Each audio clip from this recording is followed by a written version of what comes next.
Hey, it's Ryan with Parts Doctor, and today I'm going to show you to replace the ice bucket latch plate on the Samsung refrigerator. We'll need a Phillips screwdriver. Let's get started. First, remove the ice bucket by grabbing the bottom, depressing the latch button if yours has one, and lifting out to remove. If the ice bucket is frozen in place, unplug the refrigerator and leave the doors open to let it thaw out before removing. Next, remove the two Phillips screws on the bottom of the latch plate.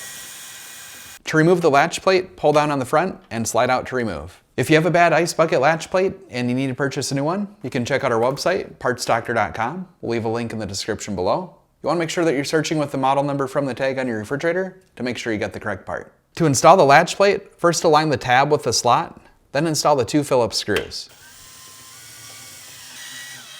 Finally, install the ice bucket by pushing it until it locks into place. So that's it for this video. If you have any tips or tricks of your own, let us know in the comments below. And if you like fixing things, please consider subscribing.